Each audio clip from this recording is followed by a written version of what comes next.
నమః. అందరికీ నమస్కారం. ఈ రోజు శ్రీమద్ భగవద్గీతలోని ప్రథమ అధ్యాయమైన అర్జున విషాద యోగంలోని 43వ శ్లోకము. దోషైరేతైః కులజ్ఞానాం వర్ణ సంకరకారకైః ఉత్సాధ్యంతే జాతి ధర్మాః కులధర్మాశ్చ శాశ్వతాః. భావం: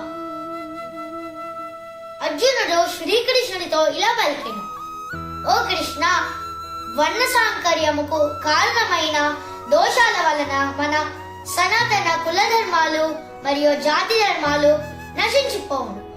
44వ శ్లోకము. ఉత్సన్న కులధర్మాణం మనుష్యానాం జనార్దన నరకే నియతం వాసో భవతీత్యనుశుశ్రుమ. భావం: ఓ జనార్దన, మన సనాతన కులధర్మాలను ఎవరైతే నాశనం చేస్తారో వారు కలకాలం నరకములోనే జీవిస్తారని పండితుల నుంచి నేను విని ఉన్నాను. 45వ శ్లోకము. అహో భత మహత్ పాపం కర్తుం వ్యవసితా వయం యద్రాజ్య సుఖలోభేన హంతుం స్వజనముద్యతాః. భావం: